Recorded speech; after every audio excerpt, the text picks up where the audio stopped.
బాబాయ్ బావగారు మీకేం కాలేదు కదా? మీరు బాగానే ఉన్నారు కదా? బానే ఉన్నానండి, ఏం కాలేదు.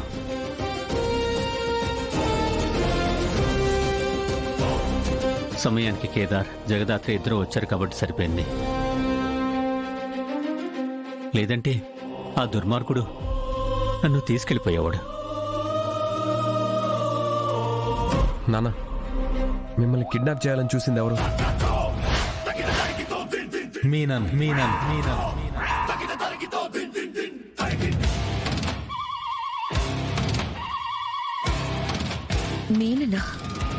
మీనన్ ఎందుకు బాబాయ్ని కిడ్నాప్ చేయాలని చూస్తాడు? యువరాజ్, నన్ను అడుగుతావేంటక్క? నాకేం తెలుసు? అసలు మీరు చెప్పినప్పటి నుంచి ఇంట్లో నుంచి బయటకు కూడా వెళ్ళటం లేదు కదా. ఓడి కడుపు మాడా, ఇంకా మన కుటుంబాన్ని ఎంత బాధ పెట్టాలనుకుంటా ఉంటాడో ఏమో. ఈయనకేం కాలేదు కాబట్టి సరిపోయి ఉండదు. ఏం కాలేదు కదా అత్తయ్య గారు. నాన్న, అమ్మా. మావి గారిని లోపలికి తీసుకెళ్ళండి. అలాగేనమ్మా.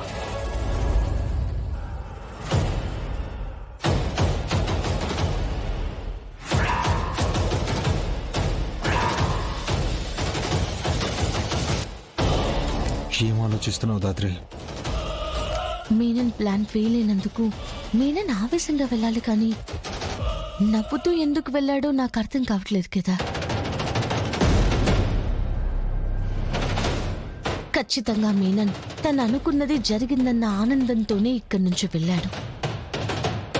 మీనన్ అనుకున్నది నాన్నని కిడ్నాప్ చేయాలని. అది జరగలేదు కదా దాత్రి. అంటే మీనన్ ఓడిపోయినట్టే కదా.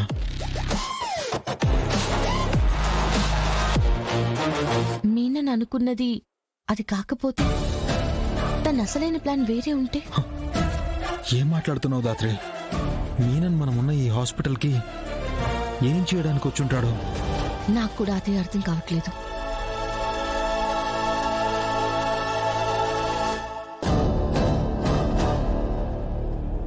ఆమె కౌశికి నిజిక యాడికి పోయిండది.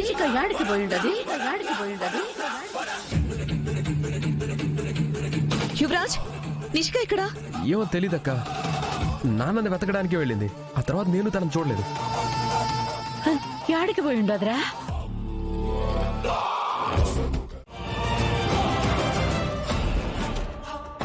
రమ్య, నిషి దొరికిందన్నావు కదా, ఎక్కడ? నిషికా గారిని ఎవరూ కిడ్నాప్ చేయలేదు మ్యామ్. వాళ్ళ ఫ్రెండ్స్ ఫారెన్ నుంచి వచ్చి సర్ప్రైజ్ ఇవ్వడానికి కిడ్నాప్ చేసినట్టు యాక్ట్ చేశారని చెప్పి వెళ్ళిపోయారు మ్యామ్. ఏంటి, యాక్ట్ చేశారా? నిషిని వాళ్ళు బెదిరించి అలా చెప్పించారేమో. నో సార్, వాళ్ళిద్దరిని మేము అరెస్ట్ చేయబోయేటప్పుడు మేడం చాలా కాన్ఫిడెంట్ గానే చెప్పారు. మేడంకి ఆ కార్లో థ్రెట్ ఉన్నట్టు అనిపించలేదు. మీరు వచ్చే వరకు ఉండమని చెప్పినా కూడా వినకుండా వెళ్ళిపోయారు మ్యామ్. అవునా? ఒకసారి వదినకు కూడా కాల్ చేసి జరిగిందేంటో చెప్పండి, మేము కూడా చెప్తాం. Okay ma'am.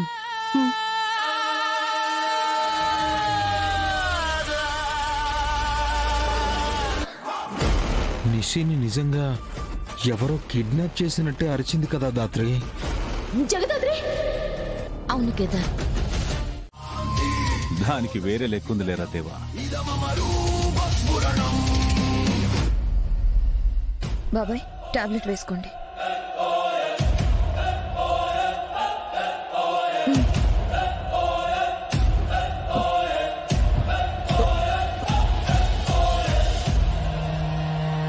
జగదాత్రి! నిషి! వాళ్ళ ఫ్రెండ్స్ ఫారెన్ నుంచి వచ్చి సర్ప్రైజ్ ఇవ్వడానికి కిడ్నాప్ చేసినట్టు యాక్ట్ చేశారని చెప్పి వెళ్ళిపోయారు మ్యామ్. నిషి గురించి ఏమైనా తెలిసిందా కేదార్? లేదు దాత్రి. హాస్పిటల్ నుంచి వెళ్ళిన 2 minutesకి నిషి ఫోన్ స్విచ్ ఆఫ్ అయింది.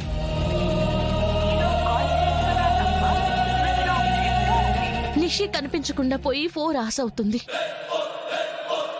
నాకెందుకో మీననే నిషిని ఏమైనా చేసుంటాడేమో అని భయంగా ఉంది. నిషికి ఏం కాదు దాత్రి, నువ్వు టెన్షన్ పడకు. ఛా! అసలు మనం మీనన్ వెనకాల వెళ్లకుండా ఉండాల్సింది. మీనన్ ఇలా ప్లాన్ బితో ఉంటాడని నేను అస్సలు ఎక్స్పెక్ట్ చేయలేదు. అసలు మీనన్ ఎందుకు నాన్నని కిడ్నాప్ చేయాలనుకున్నారు? నిషిని ఎందుకు కిడ్నాప్ చేశారు? ఏమో, నిషి సేఫ్ గా ఇంటికి వస్తే తప్ప నేను దేని గురించి ఆలోచించలేను. కేదార్, రమ్య కాల్ చేసి మన దగ్గరున్న అందరి ఇన్ఫార్మర్స్ కి నిషి ఫోటో పంపించమని చెప్పు. ఒకవేళ నిజంగా మీననే నిషిని కిడ్నాప్ చేస్తుంటే మనకి ఇన్ఫర్మేషన్ వస్తుంది. సరే, నేను చూసుకుంటాను. నువ్వు కూల్గా ఉండు.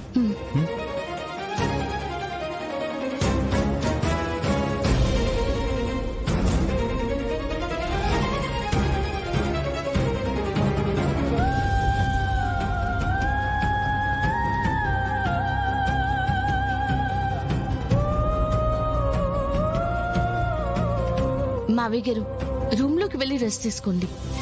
పర్లేదమ్మా. డాక్టర్ ఒక 2 days రెస్ట్ తీసుకోమని చెప్పారు కదా బాబాయ్. నిషిక ఎక్కడికి వెళ్ళిందో తెలియలేదు. ఈ పిన్నేమో ఇంకా ఇంటికి రాలేదు. నేను వెళ్ళి ఎలా రెస్ట్ తీసుకుంటానమ్మా?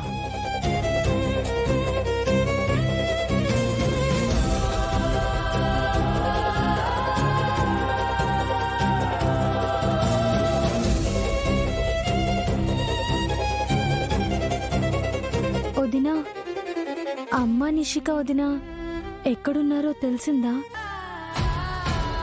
లేదు శ్రీవల్లి, అత్తయ్య గారు ఫోన్ చేస్తుంటే కట్ చేస్తున్నారు. నిషిక ఫోన్ స్విచ్ ఆఫ్ వస్తుంది. ఏమైంది వీళ్ళిద్దరికి? ఇలా ఉన్నట్టుండి ఎవరికి చెప్పకుండా ఫ్రెండ్స్ వచ్చి తీసుకెళ్లారని ఎవరో ఫోన్ చేసి చెప్పడం ఏంటి?